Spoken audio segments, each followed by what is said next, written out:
obviously a disappointing season, and today is another step that not in the direction that we had hoped. Georgia's a good football team, and Kirby and them do a great job, and obviously they've recruited a roster that's really talented from top to bottom and deep.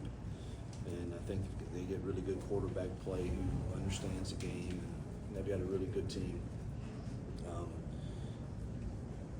We're not playing winning football, and I'm glad it's an open week. We've got to, as coaches, figure out how to coach them harder and make sure we don't make critical errors at critical times that cost us a chance to win a football game against. I keep saying we're not that far off because, I think, they're the number 5 team in the country and we should have been in this game. We're not playing winning football in critical areas, in critical times and moments. And we as coaches, it's our job, it's my job to get that fixed. Justin. Hugh, the 4th and 1 call to start the fourth quarter. What was the call? Kind of what happened there? What did you see? It was the call was a dive left to Jarquez, and we didn't execute that play. It wasn't a read. No. Jason. You talk about those critical mistakes. You have to get caught with 12 guys on the field. Fault started. Yeah, that was the first series of the game, right? And they go down and score after that.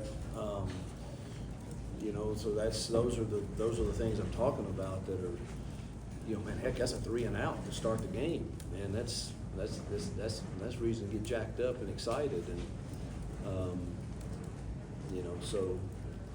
that, and then I thought their stemming was too aggressive. We get told that all the time by the officials, and it got us twice. But I don't know. I'll turn them in and see what they say. But we get warned all the time that a linebacker shouldn't step up and be aggressive in getting them to move with them raising up. And I thought that's what was happening, but they didn't see it that way. So that hurt us in a couple penalties for sure. Questions? Brian. Coming off 2 straight losses, it's been easy for this team to kind of lay down. Can you talk about the fight that they showed for most of the game? Well, truthfully, I expect more fight than what we saw for the 60 minutes today. I think told them that in the locker room. I mean it, and it's my job to get that out of them, and I'm going to die trying. We're going to get it turned, and going to find the ones who want to fight for 60 minutes. And I didn't think our kids didn't. I mean, I thought they fought hard for most of the game. But then, we want to fight for 60 minutes to give us a chance, and it seemed like them putting the game away was a little easier than I'd hoped, particularly converting some. But it really goes back to us coaching better and them. We're playing a lot of young kids out there. I mean, we had Kinsley Faustin out there tonight, and he's lined up, outside tip of a receiver on 3rd down, and he needed to be inside tip, and those are the things that I keep feeling like we're doing to ourselves, and we as coaches have got to expect more of ourselves to put them in position in those moments to make those plays to give us a fighting chance to experience the victories that we so badly desire. Nathan. Hugh, to go back to that 4th and 1, your conversation with Peyton after, I guess, did he have an explanation? Was it just kind of a busted play? What was his perspective on what happened there? Yeah, he absolutely didn't go with what we had called. Peyton's a thinker, and he knows football, and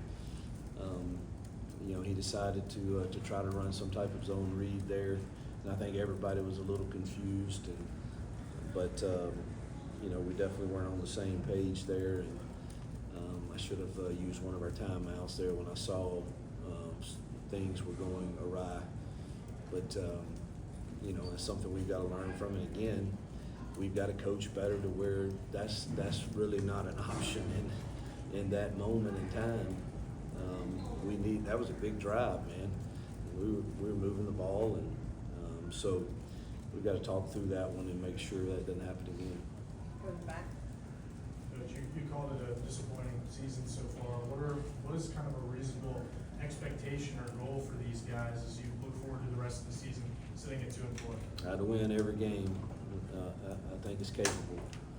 I think our team's capable of doing that. I'll refuse to believe otherwise. We've shown too many signs that we can be, even as young as we are, that we can be a competitive football team, but you've got to make winning plays in critical situations and play winning football for the most of the 60 minutes, and we're not quite there yet. You know, we've got to make the plays. You know, I think we had a couple opportunities to make some good long passes, and you know, Malcolm was first to come over and say, "I should have caught that, coach. You hit me right in my hands." You know, and you don't get mad at him over that, but you know, we've got to learn to make those plays when they come our way, and because our margin is not, it is very small for us right now, and when we have a chance to do those. So, you know, I'm going to expect us to come back from the open week getting ready to go play another top 10 team in Missouri, and then a tough Kentucky team on the road, and so forth and so on. But let's go coach them hard, man. I've never met a good player that didn't want to be coached hard, and I think we've got to coach them harder and expect more out of them. Peter? Coach, on those 2 red zone field goals, you guys have put together 2 really long drives with those. Was there any thought to, you know, go and try to capitalize, get 7 points on those 2 possessions? Not the first one. There was some thought on the second one for sure. The first one, what made it 7-3 or 10-3, I can't remember. So, you know, I think at that moment you're feeling pretty good, man. We can get to the locker room, you know, 1-score game or so, and obviously they did a great job of punting it down field position wise, and I'm not sure how they scored that second touchdown. It was 7-3, and I think he was throwing it to another guy, and it completes to another guy. And, but that's kind of, we've seemed to have some of those breaks go against us. The second one, yeah, there was some thought, but the percentages are pretty low, and if you kick the field goal, you're 2 scores down, and you don't, you're 3 scores down if you don't get the 4th down. So thought that was the wisest play. We'll finish up with 3 more. Jason? You just started the run game and Jarquez today. You're able to run the football against a pretty good Yeah, front. I'm proud of Jarquez and our running backs, our O-line, tight ends. You know, need to get healthy. You know, Tutaw's banged up, and we miss him when he's not in there. But I'm proud of Jarquez. Love his effort. He's never going to quit. He's going to practice his tail off every single time. Glad to see him having success. Dan? Coach, kind of a quiet day from the receivers outside of Keandre. What do they need to do to get more involved? Well, they played coverage most all day. We had a few opportunities, but really very few down the field throws were really available. We had, I think, one to Malcolm that I think we should have completed, one to Perry there at the end. I thought he won on the route. They had some cloud coverage, some over-the-top coverage on Cam most of the day. Got to get him where we can move him around and him understand different spots for different calls, and that'll come with age for sure. Last one, Justin?